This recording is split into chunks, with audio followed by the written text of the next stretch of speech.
ഷാജിയേട്ടാ അങ്ങനെ ഷാജിയേട്ടൻ എത്തിയിരിക്കുകയാണ് ഗൈസ്.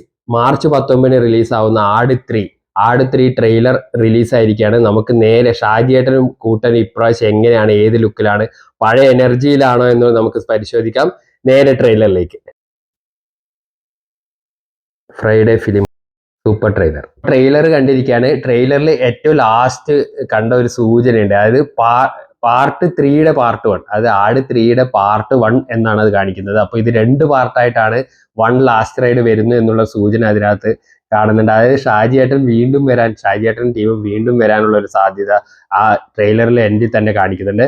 പിന്നെ ട്രെയിലറിന്റെ ഒരു പകുതിയോളം എത്തിയപ്പോൾ ഒരു 1 മിനിറ്റ് 40 സെക്കൻഡ് കഴിഞ്ഞപ്പോഴാണ് നമ്മുടെ ആ ഒരു തീം സോങ്ങിന്റെ മാഷപ്പ് വന്നെടുത്ത് ഈ പടം എങ്ങനെയായിരിക്കും എന്നുള്ള സൂചനയുണ്ട്. കംപ്ലീറ്റ് എന്റർടൈനർ, ഒരു എന്താ പറയാ, ഒരു അതിൽ തന്നെ പറയുന്നുണ്ട്, നമ്മൾ ഒന്നും നോക്കാതെയുള്ള എന്റർടൈൻമെന്റ് ആണ് ഷാജിയേട്ടനും ടീം ഉദ്ദേശിക്കുന്നത്. പിന്നെ 2 കാലഘട്ടം കാണിക്കുന്ന പഴയ കാലം റീക്രിയേറ്റ് ചെയ്തൊക്കെ അതിന്റെ ആർട്ട് വർക്ക്, CGI വർക്കൊക്കെ ട്രെയിലറിൽ കാണാൻ ഗംഭീരമായിട്ടുണ്ട്.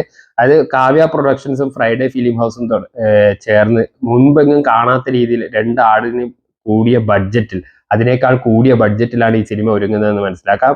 ആ ഓരോ തീം സോങ്ങും ഇതിലെ ക്യാരക്ടേഴ്സും കറക്റ്റ് പ്ലേസ് ചെയ്താൽ തന്നെ സിനിമ ഒരു ഗംഭീര വിജയത്തിലേക്ക് ഉദിക്കും. പിന്നെ ഇത്രയും വർഷം കഴിഞ്ഞിട്ട് ആ ഒരു ജയസൂര്യയുടെ കരിയറിൽ ഏറ്റവും കൾട്ട് ക്ലാസിക്കായ ആ ഒരു ഷാജി പാപ്പ എന്നുള്ള ക്യാരക്ടർ സ്ക്രീനിലേക്ക് വരുമ്പോൾ തിയേറ്റർ എന്തായാലും ഇളകി പറയും. ഇതിലും അതേ സ്ക്രീൻ പ്രസൻസ് ആവർത്തിക്കുന്നുണ്ട് എന്ന് നമുക്ക് കണ്ടാൽ മനസ്സിലാവുന്നുണ്ട്.